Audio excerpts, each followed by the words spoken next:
And when you're in the flow state, you'll get more done. Whatever it is you're doing. Yeah, what is the flow state? I know what the flow state is, but I want to ask you, since you brought it up, like, how do people get into a flow state? I mean, some people call it being in the zone or whatever. Yeah. It's that place that you can find yourself where you're doing something and you're so engrossed in it that you lose track of time.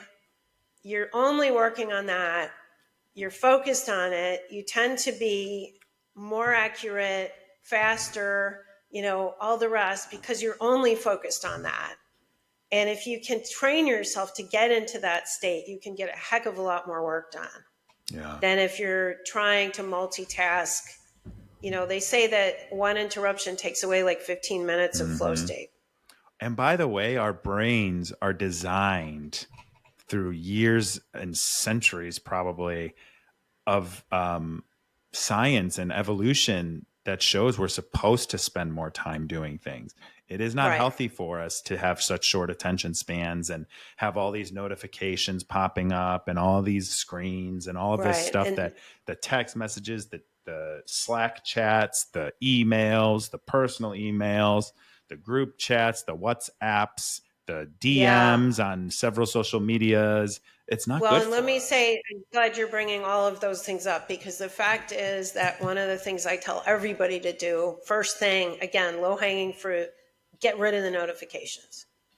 All of them. I shut my Instagram ones off, which is where my following is. I don't see email unless I open my email app. I don't see texts unless I've got my phone in my hand, because I keep it away from me. Mm-hmm. I keep it on silent when I'm not using it. Yep. And, if you take away the notifications, you can focus on other things. Yep. But if you've got that thing there where it's like boom, boom, and there's always that banner coming up, or there's a ding, or even if it's in the other room and you're hearing it ding, it's setting off that, I got to check. I wonder who that is. And maybe that's the thing I was expecting. And it takes you away from what you're focused on, right? But you can schedule time to bang out the email responses, for instance, and you can get it done way faster. And you can be more efficient with it. Like what I do when I get rid of emails, and I say this, like, how many emails do you really have to respond to? Like 95% of them now you have to get rid of. Yeah. So what I generally do is I sort it to who it's from. And they're whole massive categories. I just delete them all. Like, I don't even look at them. And then there are other ones that I look at it and I'm like, okay, this needs a response. This one doesn't. But you can do your email very efficiently if you choose to, or you can get a VA and do it that way. Yeah. So either way, but emails and texts. And I mean, now we've got like 20 different places to look, which makes it even worse. Yeah. So like if you're running an organization, one thing that would probably be really helpful for everybody is to say, listen, nobody does any texting, emails, anything else, project communications are in Slack, period. Or whatever, like pick a platform. Pick your channel. Yeah. Pick a platform and use it, and don't expect people to look in 5 different places, because of course things get lost. Of course they get lost. And I don't think people, myself included, I'm very conscious of it now.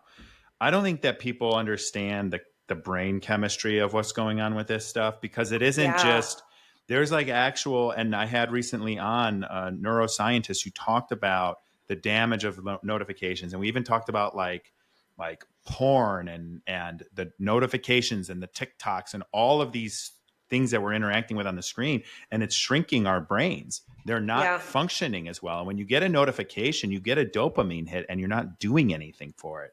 And the dopamine, for those of you who maybe don't know, that's your reward chemical in your brain for doing something hard. So when it's as simple as looking at your phone, you're getting that release. It's going to become very difficult for you to sit down and write something, or sit down and, litigate something, or make 20 phone calls, or whatever it is. And so that's one thing. So you do those things, and then I think mindset is a really important aspect of things too.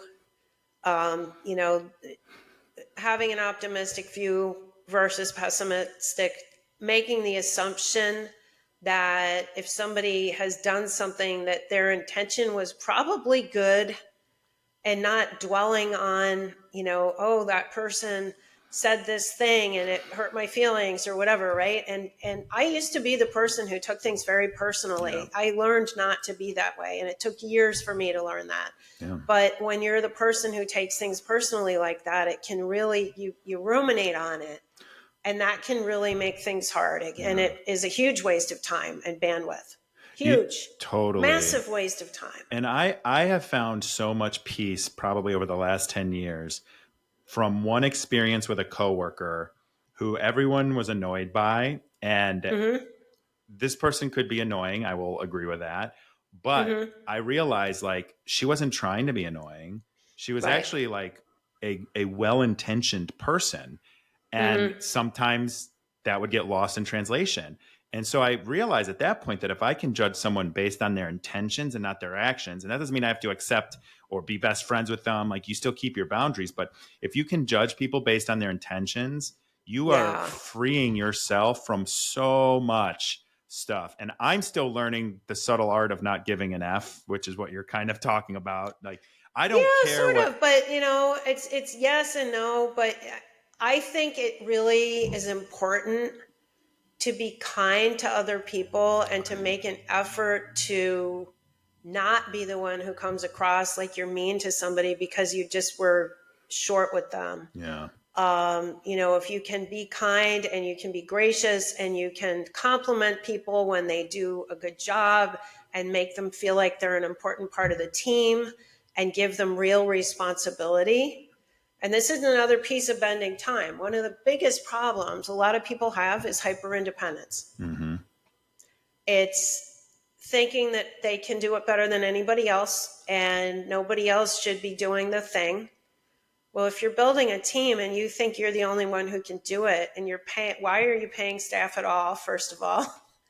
And if you're paying staff and you're not allowing them to grow and get good at what they do, what are you doing?